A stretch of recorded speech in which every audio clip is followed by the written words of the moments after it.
Culture G, cultivez votre curiosité.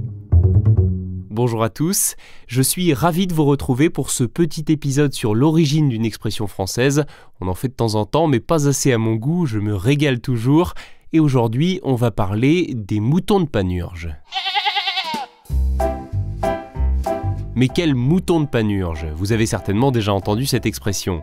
Elle est utilisée pour qualifier le comportement ou le caractère de ce que l'on appelle un suiveur. C'est-à-dire quelqu'un qui a tendance à suivre l'opinion générale sans trop se poser de questions, ni chercher à se forger son propre avis. Dans cette locution, on comprend bien l'idée du mouton, cet animal connu pour son instinct grégaire, son inclination à suivre docilement un chef de file vers de nouveaux pâturages. Quand le mouvement est lancé, c'est tout le troupeau qui suit, et d'ailleurs c'est grâce à cela que le mouton a fait partie des premières espèces animales domestiquées par l'homme. Ce n'est que grâce à cela que nous l'avons domestiqué. Bon, du coup, se faire traiter de mouton, c'est forcément déjà un peu péjoratif. Mais alors, pourquoi dit-on mouton de Panurge?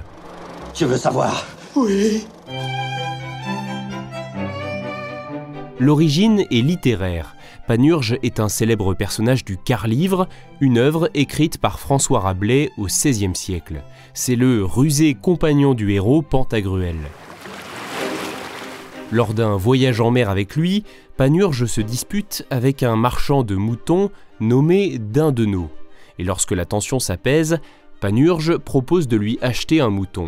Dindeno lui cède alors à un prix exorbitant, soi-disant que ces bêtes sont de la même race dont a été faite la toison d'or et qui fournit une viande digne des rois et des princes.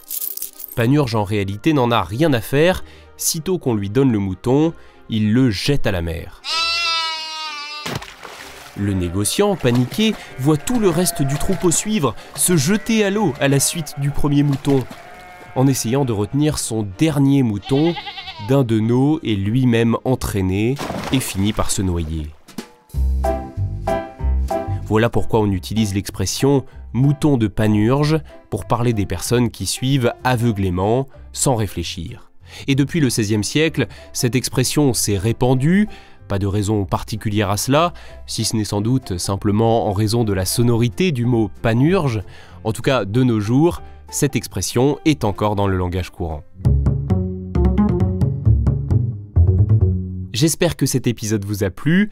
Si vous en voulez d'autres sur les origines d'expression de la langue française, n'hésitez pas à le demander en commentaire, avec 5 étoiles si possible. Évidemment, faites-le en toute conscience et parce que vous en avez envie. Ne soyez pas des moutons de Panurge. Allez, à la semaine prochaine.